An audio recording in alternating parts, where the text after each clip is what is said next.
Hello दोस्तों, स्वागत है आपका हमारे YouTube channel SP study centre में। तो आज हम बात करने वाले हैं बहुपद के पार्ट 4 वीडियो के बारे में। हमारा पार्ट 1, पार्ट 2 और पार्ट 3 वीडियो डिस्क्रिप्शन में दिया गया है। आप अगर इस वीडियो को नहीं देखे हैं तो वहां से जाकर के आसानी से देख सकते हैं। हम आज बहुपद के आगे के क्वेश्चन के बारे में बताना स्टार्ट कर रहे हैं। 44 नंबर क्वेश्चन है, यदि अल्फा और बीटा द्विघात बहुपद f(x) बराबर x² माइनस 3x प्लस 5 के मूल्य हो तो 1 बटा अल्फा प्लस 1 बटा बीटा का मान ज्ञात करना है। तो इस तरह का क्वेश्चन हम आपके पिछले वीडियो में बताए हैं। चलिए इसको हम देखते हैं कैसे बनाएंगे। जैसे यहाँ f(x) का जो वैल्यूएशन दिया है, f(x) का वैल्यूएशन कितना है, x² माइनस 3x प्लस 5। ठीक है, अब हमका मान क्या चीज का निकालना है, 1 बटा अल्फा प्लस 1 बटा बीटा, यानी कि 1 बटा अल्फा प्लस 1 बटा बीटा का हमको मान ज्ञात करना है। तो इससे हम क्या करते हैं, एलसीएम में लेते हैं। अल्फा इंटू बीटा हो जाएगा, अल्फा से अल्फा खत्म हो जाएगा यानी कि बीटा हो जाएगा, और प्लस बीटा से बीटा खत्म हो जाएगा तो अल्फा हो जाएगा। अब देखिए यहाँ पर अल्फा प्लस बीटा, अब बटा में अल्फा इंटू बीटा लिख सकते हैं। अब देखिए अल्फा प्लस बीटा का यानी कि मूलों का योगफल का जो फॉर्मूला होता है वो क्या होता है, अल्फा प्लस बीटा यानी कि मूलों का जो योगफल होता है वो माइनस बी बटा ए होता है। ठीक है, और अल्फा इंटू बीटा का क्या होता है, अल्फा इंटू बीटा का होता है सी बटा ए होता है। अब हमको निकालना है अल्फा प्लस बीटा, अब बाटा में अल्फा इंटू बीटा निकालना है ना, तो इसका हो जाएगा माइनस बी बटा ए और इसका हो जाएगा अल्फा इंटू बीटा का सी बटा ए। अब ए से ए खत्म हो जाएगा तो इसका वैल्यूएशन कितना आ जाएगा, माइनस बी बटा हो जाएगा सी हो जाएगा। ठीक है, माइनस बी बटा सी। अब इसी पर हम इसका वैल्यूएशन का इसका मान रख देंगे तो हो जाएगा, हमारा निकल जाएगा।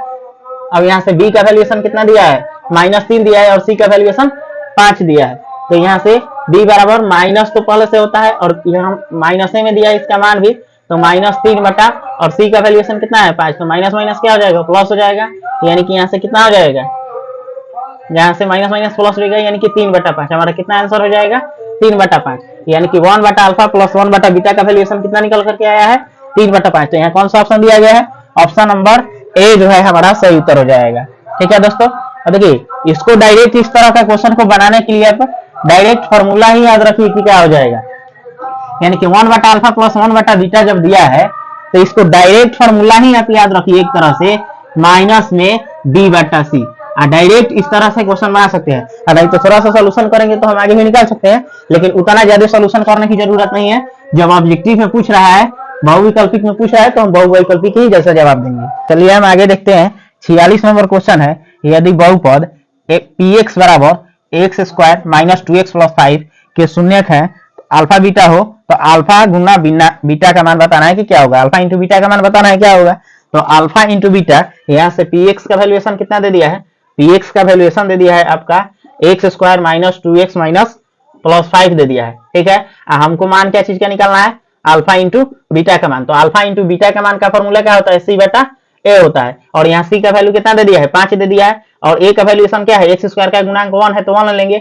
यानी कि हमारे यहाँ से वैल्यू कितना आ जाएगा, 5 बटा 1, और 5 बटा 1 को हम क्या लिख सकते हैं, 5। तो हमारा कौन सा ऑप्शन सही होगा, ऑप्शन नंबर ए जो हमारा दिया गया है सही ऑप्शन दिया गया है। ये जो क्वेश्चन है आपका 2013 में पूछा गया है और इस तरह के बहुत सारे क्वेश्चन पूछे जा रहे हैं। तो इस क्वेश्चन को आप ध्यान से देखिए और सही से सोल्यूशन कीजिए। चलिए हम आगे देखते हैं। हमारा 48 नंबर क्वेश्चन है, यदि बहुपद 6x³ minus 11x² minus 3x plus 2 के शून्यक अल्फा बीटा गामा हो तो alpha beta plus beta gamma plus alpha gamma का मान बताना हो क्या होगा। तो देखिए alpha beta plus beta gamma plus gamma alpha का जो मान होता है वह कितना होता है, सी बटा ए होता है, सी बटा ए होता है। और यहाँ प्रश्न में हमारा कितना है, सी का वैल्यूएशन दिया है -3 और ए का वैल्यूएशन कितना है 6 है। यानी कि -3 और बटा में कितना हो जाएगा, 6 हो जाएगा। इसको काट देंगे 3 दूनी 6, यानी कि 1 बटा 2, माइनस में आ जाएगा 1 बटा 2। और ये किस ऑप्शन में दिया गया है, ऑप्शन नंबर हमारा जो सी है सही उत्तर हो जाएगा। ठीक है, हम आगे की तरफ बढ़ते हैं। हमारा 49 नंबर क्वेश्चन है, यदि बहुपद x³ minus 3 into x plus 1 plus 5 के शून्यक अल्फा बीटा हो तो alpha plus 1 into beta plus 1 का मान बताना होगा कि क्या होगा, alpha plus 1 into beta plus 1 का मान बताना है क्या होगा। तो देखिए जो हमारा क्वेश्चन दिया गया है कितना है, x² माइनस 3 इंटू 3 से इसको गुना कर देते हैं तो 3x माइनस में कितना हो जाएगा, 3 से 1 में गुना करेंगे तो -3 प्लस में 5 हो जाएगा। अब इसका निकालते हैं, यहाँ से शून्य पूछ रहा है ना, तो शून्य के लिए हम क्या लिखते हैं, बराबर में 0 लिखते हैं। अब देखिए x² माइनस में 3x हो जाएगा, और ये कितना हो जाएगा, इसको हटा लेंगे, +5 में से 3 हट जाएगा तो प्लस में 2 बचेगा, बराबर में 0। अब इसका हम गुणनखंड तोड़ देते हैं। गुणनखंड तोड़ने के लिए बताए हैं फर्स्ट इंटू लास्ट से गुना करेंगे, यानी कि यहाँ से टूटेगा x स्क्वायर माइनस में 2x माइनस x प्लस 2 बराबर 0 पर टूट जाएगा। अब ये 4 खंड में टूट गया। अब यहाँ से हम क्या करते हैं कि यहाँ से इस 2 में से हम कॉमन लेते हैं। कॉमन का अर्थ होता है अर्थात दोनों में जो शामिल हो। अब इसमें और इसमें से कॉमन ले लेते हैं, तो यहाँ से कितना हो जाएगा, x कॉमन हो जाएगा तो इसमें x बचेगा, माइनस में कितना हो जाएगा, यहाँ से x कॉमन ले लेंगे तो 2 बचेगा। इसमें से हम -1 कॉमन ले लेते हैं, यानी कि x प्लस कितना बचेगा, x माइनस 2 बचेगा, बराबर में 0 हो जाएगा। अब यहाँ से x माइनस 1 एक बार में इसको x माइनस 1 को एक साथ में लिख देते हैं और इन दोनों में से किसी एक को लिख देंगे, ठीक है। x माइनस 1 हो जाएगा, एक x माइनस 2 हो जाएगा, बराबर में 0। अब क्या करते हैं कि x माइनस 1 बराबर में एक बार 0 कर लेते हैं और दूसरा बार में क्या कर देते हैं, x माइनस 2 बराबर में एक बार 0 कर देते हैं। यहाँ से x का वैल्यू निकालेंगे तो 1 आएगा और यहाँ से x का वैल्यू निकालेंगे तो 2 आएगा, ठीक है। और ये जो अल्फा का मान हो गया, अब अल्फा बराबर यानी कि शून्य का एक मान कितना आ गया, 1 आ गया, और दूसरा बीटा का वैल्यूएशन कितना आ गया, 2 आ गया। अब यहाँ से हमारा जो मान पूछ रहा है 1 plus alpha into beta plus 1 पूछ रहा है, यानी कि यहाँ से वैल्यू किसका निकालना है, अल्फा प्लस 1 इंटू में बीटा प्लस 1 पूछ रहा है, ठीक है। बीटा प्लस 1 का मान पूछ रहा है, तो यहाँ से हम जो मान निकालेंगे, यानी कि अल्फा का मान हमारा कितना आया है, 1 आया है, 1 प्लस 1 इंटू में बीटा का मान कितना आया है, 2 आया है, तो 2 प्लस 1 बराबर में 2 हो जाएगा, इंटू में कितना हो जाएगा, ये 3 हो जाएगा, 3 दूनी 6। हमारा जो सही उत्तर क्या होगा, 6 होगा। लेकिन इसमें जो ऑप्शन दिया गया है 3 है, -3 है, -4 है, +4 है, ठीक है। लेकिन हमारा जो आंसर आया है 6 आया है। ये शायद क्वेश्चन गलत दिया गया है या ऑप्शन गलत है, तो यहाँ पर हमारा जो आना चाहिए ऑप्शन वह 6 आना चाहिए, लेकिन यहाँ ऑप्शन में नहीं दिया गया है, तो हमारा ऑप्शन नहीं है तो उससे कोई बात नहीं है, लेकिन इसका आंसर होगा हमारा 6 ही होगा। शायद ये क्वेश्चन ही गलत दिया है, लेकिन इस तरह का क्वेश्चन अधिक पूछता नहीं है क्योंकि बहुत लॉन्ग क्वेश्चन है बनाने में, लेकिन बनाने का जो तरीका है आपका यही है, ठीक है। हम आगे की तरफ बढ़ते हैं। हमारा 50 नंबर क्वेश्चन है, यदि बहुपद x square plus px minus Q के शून्यक एक दूसरे के व्युत्क्रम, व्युत्क्रम का मतलब होता है उल्टा, व्युत्क्रम का मतलब क्या होता है, उल्टा। अब व्युत्क्रम है तो क्या पूछ रहा है कि q का मान पूछ रहा है कि क्या होगा। अब देखिए यहाँ से q का मान हम कैसे निकालेंगे, एक दूसरे के व्युत्क्रम पूछ रहा है ना, तो देखिए यहाँ जो व्युत्क्रम पूछ रहा है तो एक दूसरे के व्युत्क्रम है, तो q का मान बताना है ना। शून्य के लिए अल्फा बराबर क्या कर देते हैं, 1 बटा बीटा कर देते हैं, यानी कि इसका एक दूसरे के व्युत्क्रम है, शून्य के एक दूसरे के व्युत्क्रम है तो अल्फा बराबर 1 बटा बीटा हो जाएगा। अब यहाँ से क्रॉस मल्टीप्लिकेशन गुना कर देंगे तो अल्फा इंटू बीटा बराबर क्या हो जाएगा, 1 आ जाएगा। अब अल्फा इंटू बीटा का फॉर्मूला क्या होता है, c बटा a होता है, बराबर में 1। और c का वैल्यूएशन यहाँ से कितना है, c का वैल्यूएशन माइनस q है और a का वैल्यू कितना है, x स्क्वायर का गुणांक 1 है, बराबर में 1। तो यहाँ से q का वैल्यू कितना आ जाएगा निकल करके -1, ठीक है। तो हमारा q का मान कितना आ जाएगा, -1 हो जाएगा। तो हमारा कौन सा ऑप्शन सही होगा, ऑप्शन नंबर ए जो दिया गया है हमारा सही उत्तर हो जाएगा। चलिए हम आगे की तरफ बढ़ते हैं। हमारा 51 नंबर क्वेश्चन है, निम्नलिखित में से कौन एक द्विघात बहुपद है। तो द्विघात बहुपद होने के लिए क्या बताए थे, और इसका शून्यक दे दिया गया है -2 और 6 दे दिया है। तो द्विघात बहुपद होने के लिए हम एक फॉर्मूला बताए थे, कौन सा है, तो ये फॉर्मूला दिया गया है। फॉर्मूला होता है x square minus alpha plus beta into x, plus में होता है अल्फा इंटू बीटा, ठीक है। अब यहाँ से इसी फॉर्मूला पर हम रख करके इसका मान निकालेंगे। यहाँ से शून्य का मान दे दिया गया है, यानी कि एक्स स्क्वायर माइनस में शून्य का मान कितना दिया है, एक शून्य का दे दिया है -2 और दूसरा शून्य का मान दे दिया है +6, ठीक है, इंटू में एक्स और प्लस में अल्फा इंटू बीटा।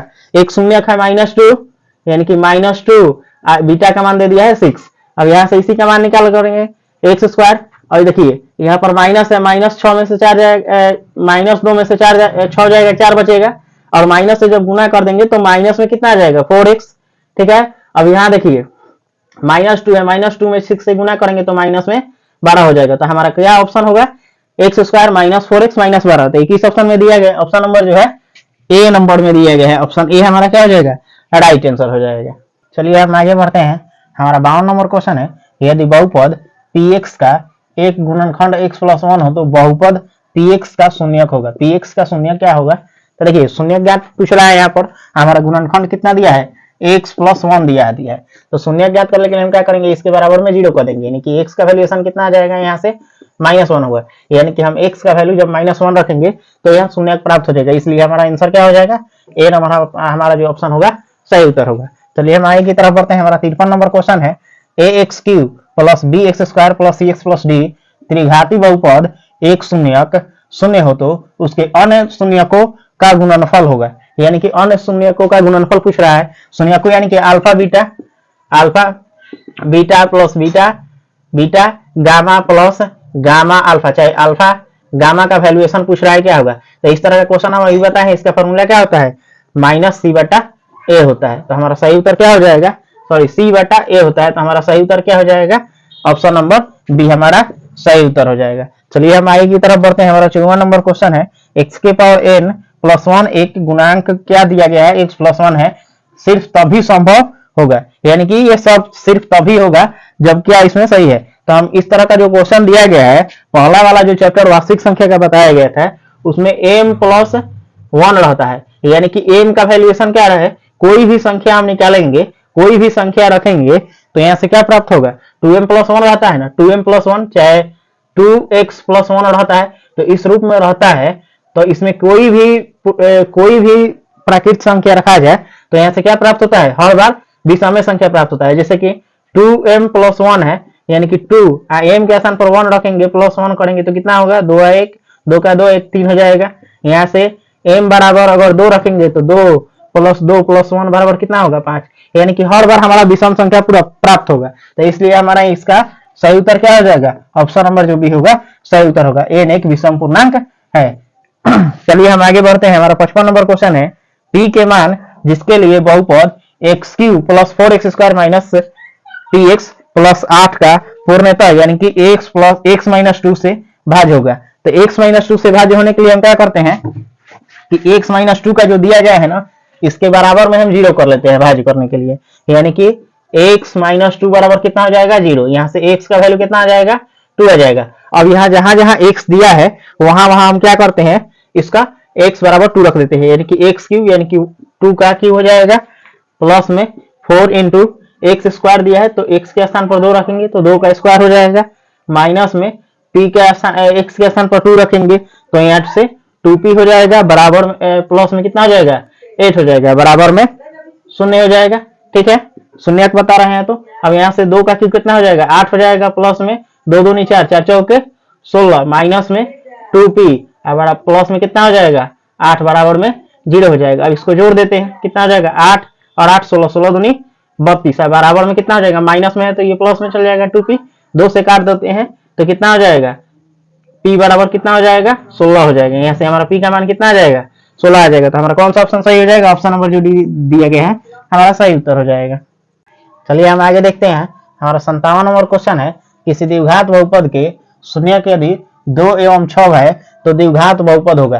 तो द्विघात बहुपद होने के लिए हम क्या करते हैं, हमारा एक फॉर्मूला है x² - alpha + beta × x plus में अल्फा × बीटा। यहाँ से जो शून्यक दिया है x² माइनस 1 दे दिया है 2 प्लस में 6 × x प्लस में 2 × 6। अब यहाँ से क्या हो जाएगा, x² माइनस 6 और 2 8, 1 से गुना कर देंगे तो 8x प्लस में कितना हो जाएगा, 6 दूनी 12, यानी कि हमारा कौन सा बहुपद आएगा, यानी कि x² - 8x + 12। तो हमारा ऑप्शन नंबर कौन सा होगा, ऑप्शन जो डी दिया गया है हमारा सही उत्तर हो जाएगा। चलिए हम आगे बढ़ते हैं। हमारा 58 नंबर क्वेश्चन है द्विघात बहुपद y² + 16y + 55 के शून्यक होंगे। अब शून्यक कैसा होगा, धनात्मक होगा या दोनों धनात्मक होगा, दोनों ऋणात्मक, या एक धनात्मक एक ऋणात्मक।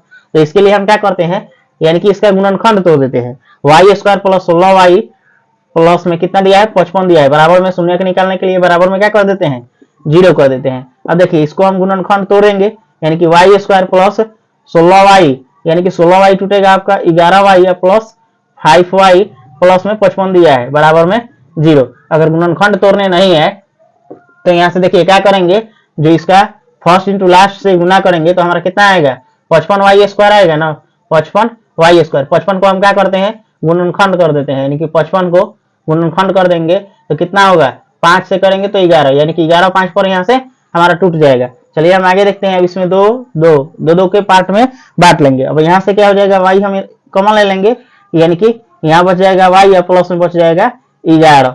हम यहाँ से कॉमन क्या ले सकते हैं, प्लस में 5 कॉमन ले लेंगे तो यहाँ बच जाएगा y या प्लस में बच जाएगा 11 बराबर में 0 हो जाएगा। अब इसको और इसको एक साथ लिख देंगे और इन दोनों में से कोई एक ले लेंगे, तो एक हो जाएगा y प्लस 5 हो जाएगा और एक हमारा कितना हो जाएगा y प्लस 11 हो जाएगा बराबर में कितना हो जाएगा 0। अब यहाँ से y का वैल्यूएशन 2 हो आएगा, यानी कि y प्लस 5 एक बार बराबर में कितना कर देंगे 0 कर देंगे और दूसरा y प्लस 11 बराबर में 0 कर देंगे। तो यहाँ से y का जो वैल्यूएशन निकालेंगे तो y बराबर कितना आ जाएगा -5 और यहाँ से y का वैल्यूएशन कितना आ जाएगा -11, यानी कि हमारा जो y का जो वैल्यूएशन आ रहा है दोनों बार -11 हो रहा है, यानी कि यहाँ से अल्फा बीटा का मान दोनों ऋणात्मक आ रहा है, तो इसलिए हमारा यहाँ क्या हो जाएगा इसका शून्यक जो हो जाएगा दोनों ऋणात्मक होगा। हम आगे बढ़ते हैं, हमारा 59 नंबर क्वेश्चन है, यदि बहुपद 2x² plus 5x minus k के शून्यक एक दूसरे के व्युत्क्रम हो तो k का मान बताना है। एक दूसरा का व्युत्क्रम, व्युत्क्रम का मतलब होता है कि उल्टा, यानी कि उल्टा है, तो इसका k का वैल्यूएशन बताना है क्या होगा। तो k का मान यहाँ से देखिए कैसे निकालेंगे, k का जो मान है यहाँ से शून्यक एक दूसरे के व्युत्क्रम है ना, यानी कि शून्य कितना होता है अल्फा होता है और एक बीटा होता है, यानी कि एक दूसरे के व्युत्क्रम है तो 1 बटा बीटा हो जाएगा। अब यहाँ से क्रॉस मल्टीप्लिकेशन गुना कर देते हैं, अल्फा इंटू बीटा बराबर कितना हो जाएगा 1 हो जाएगा। अल्फा इंटू बीटा का मान कितना होता है c बटा a होता है बराबर में 1, और c का मान यहाँ से कितना दिया है, c का जो मान दिया है यहाँ से -k दिया है तो -k हो जाएगा, और a का मान कितना दिया है यहाँ से 2 दे दिया है तो 2 हो जाएगा बराबर में 1, और क्रॉस मल्टीप्लिकेशन गुना कर देंगे तो -k बराबर कितना हो जाएगा 2 हो जाएगा, यानी कि k का वैल्यूएशन यहाँ से कितना निकल करके आएगा बराबर में -2, यानी कि k का मान हमारा से यहाँ कितना हो जाएगा -2। तो किस ऑप्शन में दिया गया है, ऑप्शन नंबर बी जो दिया गया है -2 हमारा यही सही उत्तर हो जाएगा। आगे हम बढ़ते हैं, हमारा 60 नंबर क्वेश्चन है, द्विघात बहुपद के शून्यकों की संख्या होती है। तो द्विघात बहुपद में शून्यकों की संख्या होती है 2 होती है, कौन कौन सा होता है, एक अल्फा होता है और एक बीटा होता है। तो हमारा शून्यकों की संख्या कितना हो जाता है 2 हो जाता है, तो हमारा ऑप्शन नंबर क्या हो जाएगा बी नंबर सही हो जाएगा।